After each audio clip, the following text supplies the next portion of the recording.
Histobiograph. Catherine Howard, The Thornless Rose and a Young Woman's Tragedy. A fateful day, February 13th, 1542. The Tower of London is shrouded in icy fog. A young girl, barely 18, steps out from a cold stone corridor. In a simple white dress, her hands tremble. Her eyes flicker with a final spark of defiance, as if clinging to one last shred of hope. She's about to face the axe, condemned for loving the wrong person. But the real executioner is the man who once called her his thornless rose. Her name is Catherine Howard, Queen of England, fifth wife of King Henry VIII.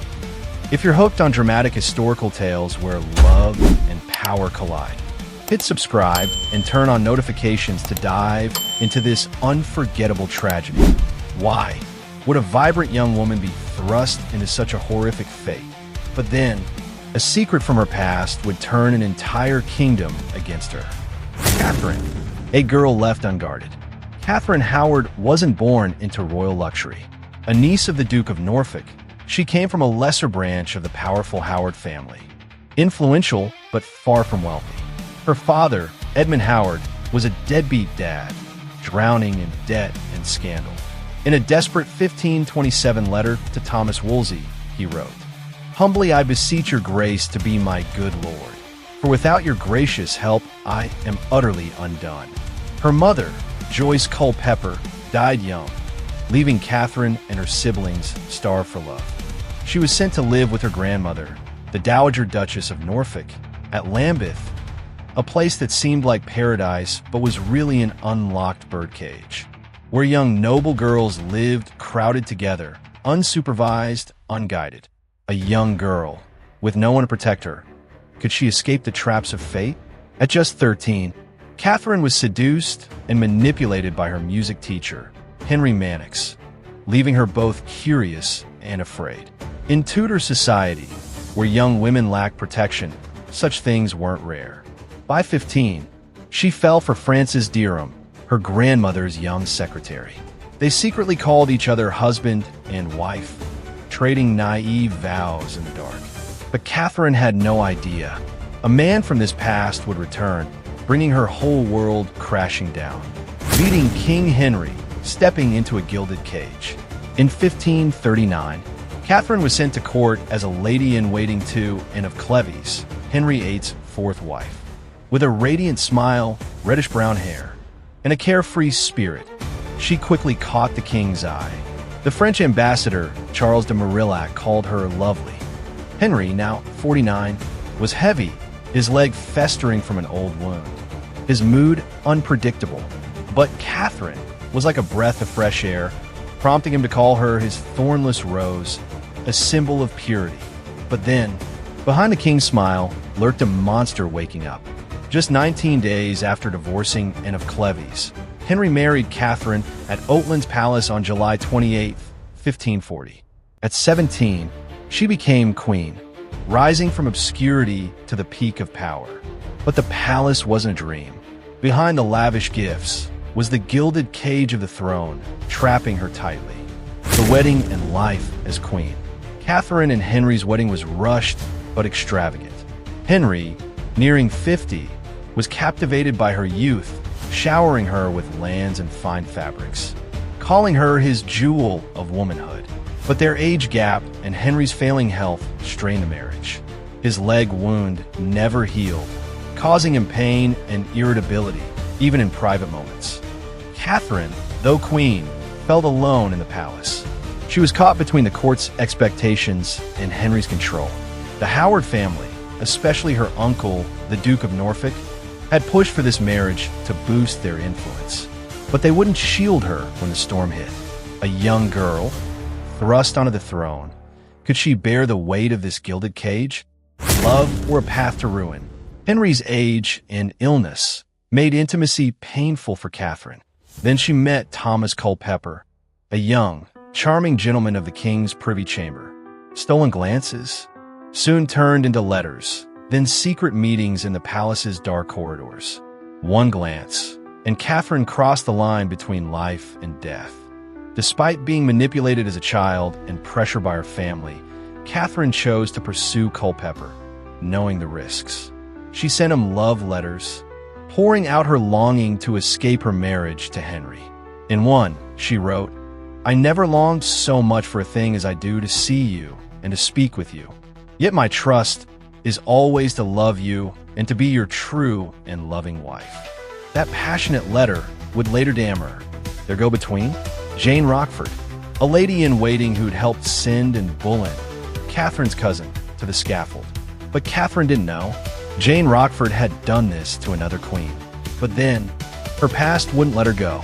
Francis Dereham, her old lover, showed up at court, threatening to expose their history. Panicked, Catherine gave him a job as her secretary, hoping to buy his silence. But this choice only dragged her deeper into the abyss. The fateful letter. All secrets eventually unravel. John Lascelles, a religious reformer, heard rumors of Catherine's past from his sister, who'd served in her grandmother's household. He told Archbishop Thomas Cranmer, who carefully placed a letter of accusation on Henry's prayer chair in the chapel. One small letter, but it weighed like a death sentence. Henry sat at his prayer chair, but today it was the seat of a betrayed man. Reading the letter, Henry refused to believe it at first. "She's my rose," he said. But the investigation soon exposed the truth. Catherine's ties to Mannix and Dereham before marriage, and her secret meetings with Culpeper now. Her love letter to Culpeper was found, with the words, "My heart and body belong to you." Henry broke. He loved her like a treasure and destroyed her like an enemy. He roared, demanding to wield the sword himself against the wife he once adored. To him, the rose was now a traitor. Catherine's fall. Catherine was imprisoned, stripped of all titles. At first, she naively thought Henry would forgive her. She ran down the halls of Sion Palace, calling his name, begging to see him. But guards stopped her, and her lavish rooms became a cell. The gilded cage of the throne, now clamped tighter than ever. In a letter to Henry, Catherine wrote, "I, your grace's most sorrowful subject and most vile wretch in the world, most humbly on my hands and knees do desire one particle thereof to be extended unto me." But her plea went unanswered. Dereham and Culpeper were seized, brutally tortured. Culpeper admitted to intending adultery. Dereham faced a gruesome fate, hanged, disemboweled, and quartered. Under Henry's pressure, Parliament passed a new law. Any queen hiding her past or intending adultery was guilty of treason. Catherine, not yet 18, became a criminal without a trial. The day the rose fell, Catherine was held at the Tower of London, where her cousin Anne Boleyn had been executed. In her final days, she didn't eat or sleep, only asked to see the execution block to practice placing her head, hoping to stay calm when the moment came. February 13th, 1542, Catherine, in her white dress, stood before a cold fog, with Henry's shadow looming faintly in the glow of a distant hearth. Too weak to walk alone, she was helped to the scaffold. With a trembling voice, she spoke her final words. "I die a queen, but I wish I could die as Culpeper's wife." One swing of the axe, one rose fell. The thornless rose bloomed at the wrong time, cut down by history's blade. Legacy and lessons. Catherine was hastily buried in an unmarked grave beside Anne Boleyn in St. Peter ad Vincula Chapel at the Tower. Henry ordered her erased, portraits burned, letters destroyed, her name scrubbed from history. But Catherine's story didn't vanish.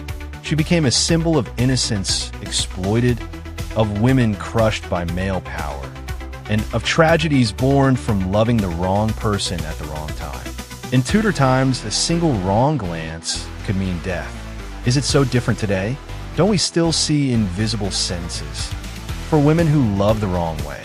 Some historians see her as a victim of circumstance used by her family and court. Others say she lacked wisdom, bringing ruin on herself. The question lingers, was Catherine judged too harshly, or was she just a casualty of a brutal era?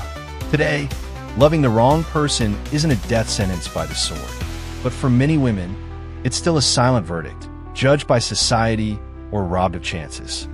Catherine Howard, a young woman who died for daring to love. Behind her tragedy lies a harsh world where women were pawns of power. What do you think of Catherine? A naive girl manipulated, or a reckless queen who sealed her own fate? If Catherine were your sister, would you teach her how to love safely? What would you tell her before she entered the court? Today, is loving the wrong person still punished, just in a different way?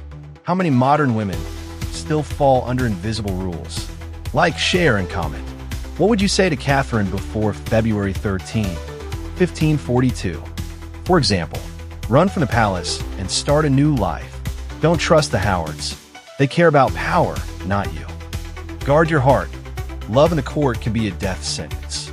If you don't want today's Catherines to be forgotten, share this story. Subscribe and hit the bell to uncover more historical tales where the throne's glory always hides a shadow of tragedy. History's whisper. No more throne, no more ceremony, only a small stone marker and a story left behind.